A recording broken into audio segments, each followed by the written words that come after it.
Eh bien, il ne lâche pas l'affaire, celui-là. Comment il s'appelle, Aviloyev? Non. Eh bien, c'est un bon scientifique. Il a eu un poste à Harvard, maître de conférences à Harvard, professeur très reconnu. Mais maintenant, ce scientifique insiste. Et il revient sur le sujet de cette comète qui va passer par le système solaire, non? Par notre système solaire, disons, mais c'est une comète qui vient d'une autre galaxie. C'est une comète interstellaire, cet astrophysicien de Harvard le réaffirme. Et il revient à la charge et insiste en disant l'objet 3.1 Atlas, qui a été détecté seulement en juillet 2025, n'est pas une comète. Et il le dit clairement, il dit que c'est un vaisseau extraterrestre. Eh bien, c'est une voix importante, c'est une voix qui insiste, parce qu'il y a eu beaucoup de scientifiques qui sont sortis pour donner des explications. Regarde, si c'est comme ça que je ne sais pas quoi. Il affirme quelque chose et insiste, même si je dis le contraire.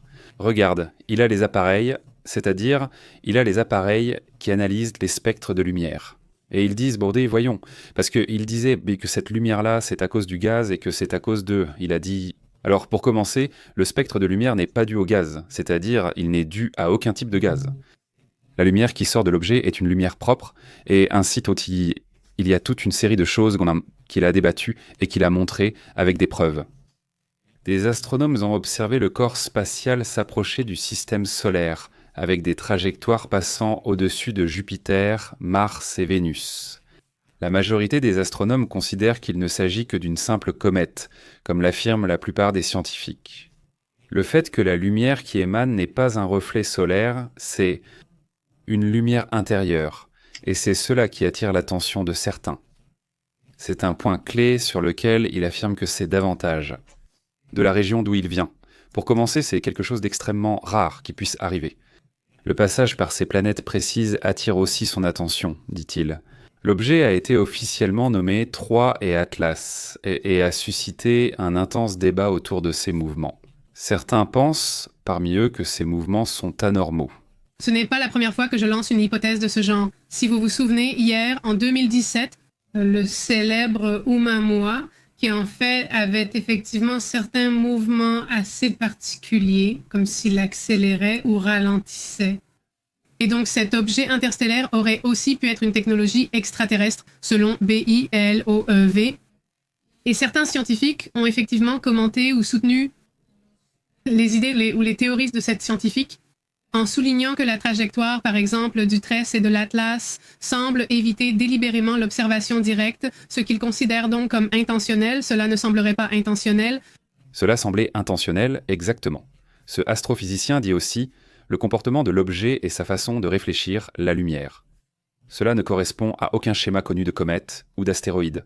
À ce jour, aucune comète ni astéroïde ne se comporte ainsi. Je pense qu'à partir de là, on peut au moins douter, non? Au moins, il faudrait lui donner une chance.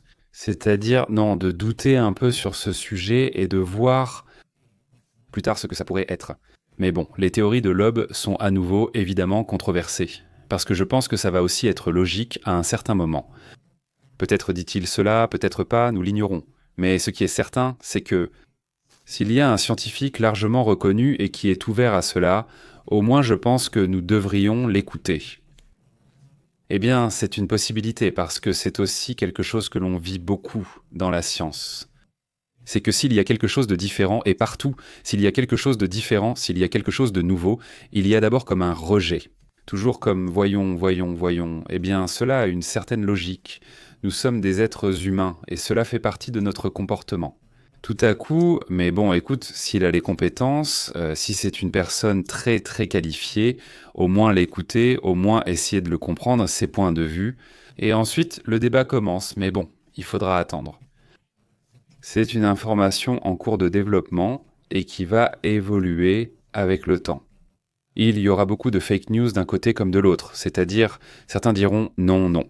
Ils disent bon que ce sont des fake news et des avis de gens, rien d'étrange, il y en a beaucoup, non? Et c'est bien? J'en ai déjà vu plusieurs, non?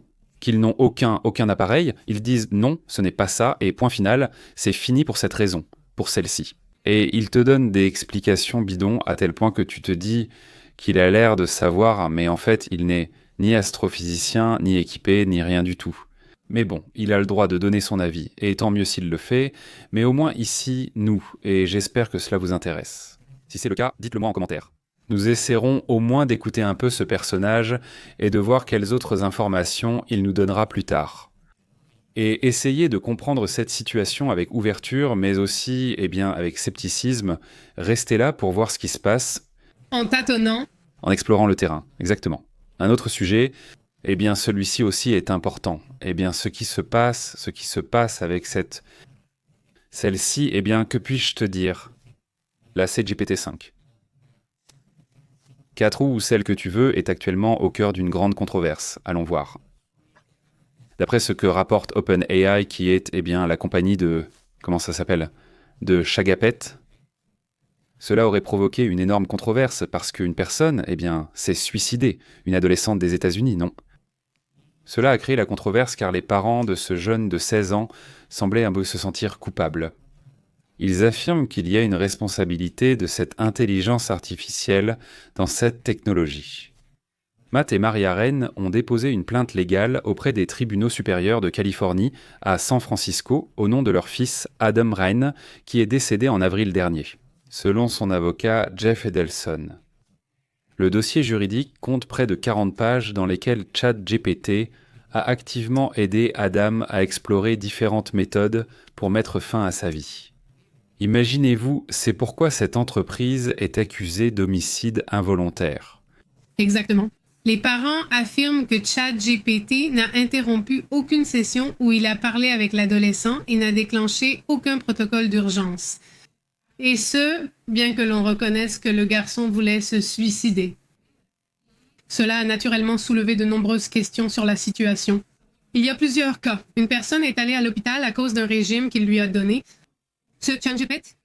Oui, il y a plusieurs cas parce que beaucoup de gens, acceptent ce que dit ChatGPT à 100% comme étant réel aussi. Il dit « Ce que cette affaire remettra en question, c'est jusqu'à quel point OpenAI et Sam Altman se sont précipités pour commercialiser ce qui était la version GPT-4, malgré les problèmes de sécurité évidents. » Et l'avocat de la famille souligne qu'ils cherchent à éviter qu'une telle tragédie ne se reproduise.